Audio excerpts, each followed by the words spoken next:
Okay, so today I'm going to do something slightly different. I'm not doing anything on or any design on the actual ArcDroid. I bought a file off Etsy, and I did edit it, add the initials there. But my wife, uh, as mentioned, I don't ever make anything for her, and her birthday's coming up, so I'm going to make this for her. I imported the document, so the download included an SVG and also a DXF. I used the SVG to edit the file, or to edit it in Inkscape. I added the letters. I didn't do anything else, and then I saved it as a DXF, imported it here. I am not doing any lead in. All the cuts are center cuts because it's kind of intricate, and I'm afraid it'd be too difficult to cut without a preprocessor. Just doing what I'm doing here, it's much better to cut center, and it's 16 gauge metal, so it really shouldn't be a problem. So I've already set it up and zeroed where I think I want to put it on the metal, and I've done a dry run, so I think we're good. So we'll see what happens. Okay, so I've got the plasma cutter set up with 30 amps, a 16 gauge metal, as you can see, and 70 psi. So let's see what happens.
And it looks like it cut everything, but because I'm center cutting, I think I have dross locking some of the pieces in there. So let me clean this up and see what we got.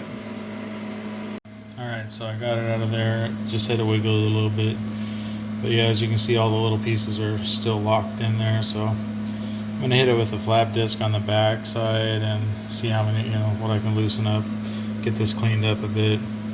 And the idea is you bend it right there so the round part becomes a stand for the flower. And I'll hit it with some spray paint, and hopefully that makes me the hero, right? Okay. Alright, let's see how this cleans up.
that's what we got.